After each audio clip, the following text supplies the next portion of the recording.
Parceiro, é incrível como o Palmeiras conseguiu transformar a sua base numa mina de ouro. Toda janela de transferência, às vezes a gente acaba respingando aqui em nomes que muitas vezes a gente nem lembra que passou pelo Palmeiras ou que nem passaram de fato pelo profissional, mas numa revenda, que o Palmeiras sempre fica com uma porcentagem de uma futura venda, quando negocia seus moleques da base, sempre pinta algum moleque. Nessa janela, inclusive, quando a gente para pra ver esse post aqui, ó, o Palmeiras recebeu 58 milhões de reais em uma semana, sem esforço, brutal demais. Mancha, acho que é um zagueiro que foi vendido pelo Palmeiras pro Fortaleza e foi parar lá no Olympiacos da Grécia, 8 milhões de reais aqui, né? Ele foi negociado. O Wesley, que é moleque, nossa cria, fez gol ali na final contra o Grêmio na Copa do Brasil de 2020, tava no Internacional, tá indo lá pro Al Rayyan. E o Kevin, que é um moleque aí que muitos batem na tecla e o Abel Ferreira não quis dar oportunidade, preferia o Breno Lopes, que o Kevin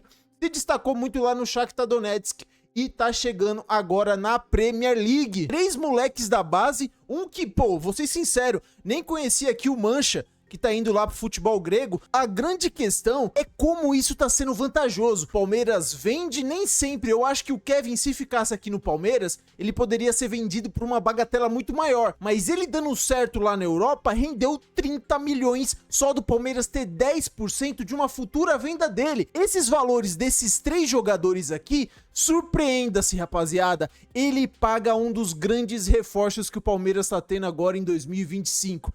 Basicamente, isso daqui. As vendas de Kevin, 42 milhões de euros, e a possível venda de Wesley, possível venda ainda não foi sacramentado, né? O Palmeiras vai receber simplesmente 10 milhões de euros pela porcentagem que manteve. Esse é o mesmo valor pago na contratação de Andreas Pereira. Sem contar aqui, né? A gente tá contando aqui 10 milhões de euros do Wesley, mas não tá contando aqui do Mancha, né?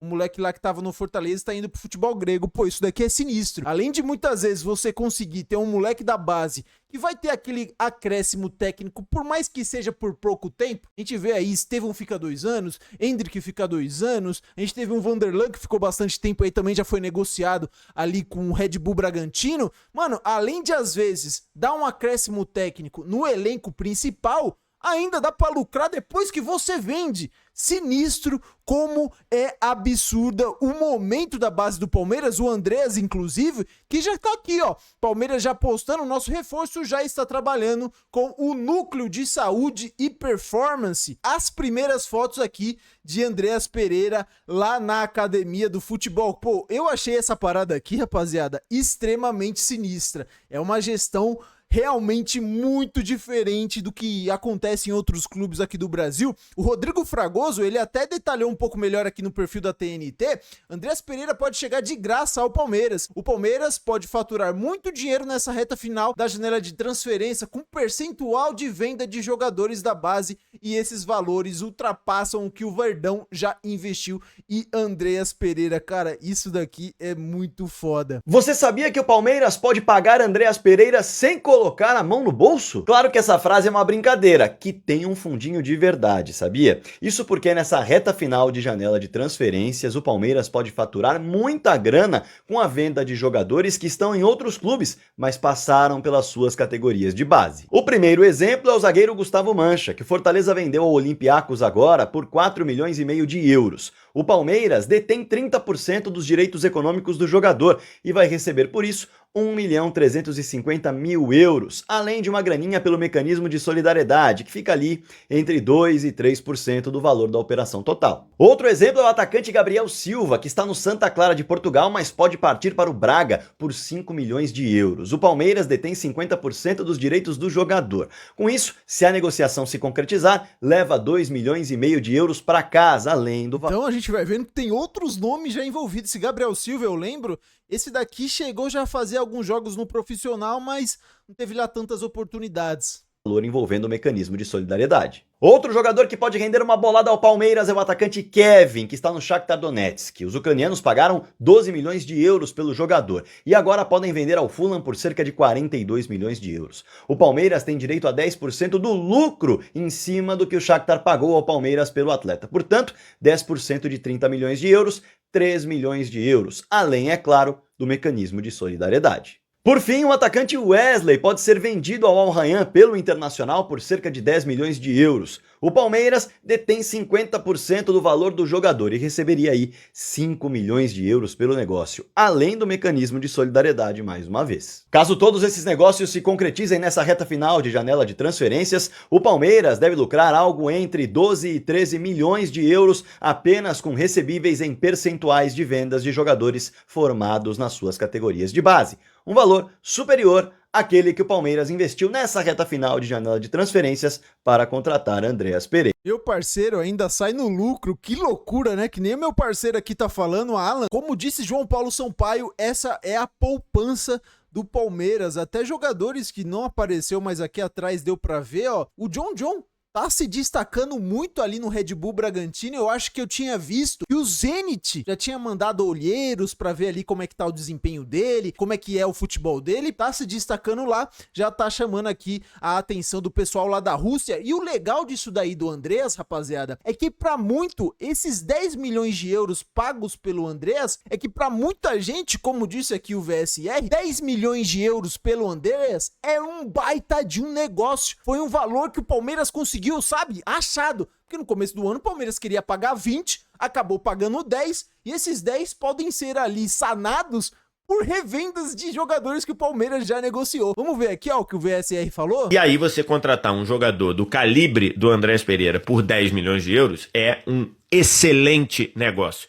Reparem que eu não estou cravando que o Andreas Pereira vai dar certo. O Andreas Pereira pode chegar e não jogar nada, mas do tamanho que está o mercado, do que o Andreas Pereira pode oferecer, um jogador selecionável e tudo, 10 milhões de euros por um jogador com bagagem de Europa, com carreira no Manchester United, com carreira sólida na Premier League, você pagar 10 milhões de euros é um excelente preço. São muitos indicativos de que é um jogador que vai vestir a camisa e vai representar. É um jogador que vai entrar em campo e vai contribuir com muitas coisas. Eu vejo isso nele, eu vejo que ele tem muita qualidade técnica. Quem fez uma avaliação aqui, ó, o que achou do Andreas Pereira no Palmeiras foi o Felipe Melo. Vamos ver o que ele falou? Tem uma gratidão enorme por ele, né? Agora, sendo bem sincero, o que eu acho do Andreas Pereira como atleta, como jogador? Top player, principalmente para o Brasil. Cara completo, chuta com as duas pernas, ótimo passe, ótima finalização média e longa distância. Muito bom atleta, vai agregar demais ao Palmeiras. Ótima contratação feita pelo Palmeiras. Da hora, né? Vamos ver aqui também, ó, o Mauro César falou um pouquinho, que, pô, acompanhou ele muito de perto lá no Flamengo e tudo mais. Mas acho que é um investimento muito alto para um clube brasileiro, para um jogador dessa idade, 29 anos, que é um bom jogador, inegavelmente, mas não é um jogador que... Eu não acho que ele vai fazer ele não vai desequilibrar brutalmente. Ele não é um protagonista. Ele não é o Hulk. Entendeu? Quando chegou do Atlético aqui de forma surpreendente, depois de números modestos, na parte final dele da passagem pela China, foi espetacular. Mega decisivo. Não acho que o André seja um jogador com esse perfil, né? Acho que o risco que corre o Palmeiras, se contratar por um valor exorbitante, é ele ser um segundo Felipe Anderson. Por quê? O Felipe Anderson também é um bom jogador, não é um protagonista. Não é o cara que vai botar a bola debaixo do braço e vai resolver tudo. E criou-se essa expectativa em parte da torcida, porque quando ele foi contratado, o cara vem da Itália, nem todo mundo que vem da Europa vai chegar aqui e vai desequilibrar. Melhora o nível. Os caras são bons, melhora, mas desequilibrar, ser o jogador que faz a diferença, isso é para uns e outros. Vou dar um exemplo. O Lucas, no São Paulo. O Lucas é um bom jogador, tem ótimas atuações, mas ele não é o cara que entra em campo, o Lucas vai jogar, tá todo mundo apavorado, ele vai resolver. Não resolve tudo. Não decide todos os jogos. Tem jogos e jogos, como um bom jogador que ele é. Mas não é esse nível todo, né? E não é o Romário voltando ao Brasil, evidentemente. Então, eu entendo que o Palmeiras só está nessa volúpia do mercado, na minha visão, porque o Palmeiras não ganhou nada de importante nesse ano que está acabando. Pô, eu não vejo tanto dessa forma não, tá? Eu acho que pra posição dele, ele desequilibra sim. Pela função que ele vai desempenhar em campo, eu acho que ele é muito diferente de muitos jogadores aqui. Mano, ele vira top 3 ali, meias do Brasil facilmente. Se ele se destacar aqui no Palmeiras, se o nome dele não vai estar numa próxima lista do Ancelotti, eu duvido que não esteja. Se ele jogar a bola que ele sabe, se ele jogar o que a gente espera, Pô, rapaziada, é um jogador ali que dá uma outra dinâmica no meio campo, a gente vai ver toda essa diferença, de fato, o que ele vai render. Pessoal, até da ESPN, ó, a escalação ideal do Palmeiras com Andreas Pereira, vamos ver? Escalação ideal do Palmeiras com Andreas Pereira. Então, vai depender do esquema tático que o Abel Ferreira vai querer usar, né? Com linha de 3 ou linha de 4. Então, escalando como se fosse linha de 3, o Everton, Giai, Gustavo Gomes e Murilo, Felipe Anderson aberto pelo lado direito, Aníbal Moreno fazendo o volante de contenção, o Andreas Pereira seria esse camisa 8, Piquerez fazendo a ala pelo lado esquerdo, Maurício Flaco Lopes e o Vitor Roque na frente. Mas vale a gente também citar aqui que o Andreas Pereira pode perfeitamente fazer a função mais à frente, revezando ali também junto com o Maurício e com o Flaco Lopes. É um baita de um time, tá? É um baita de um time, rapaziada. Em qualidade individual de cada jogador, você tem um camisa 5 que nem o Aníbal Moreno, você tem um camisa 8, pique ali o Andreas Pereira. O Maurício é que, mano, eu vejo muito mais às vezes o Maurício como um segundo atacante do que um meia. Eu não vejo ele aquele cara do passe do meio campo, um 10.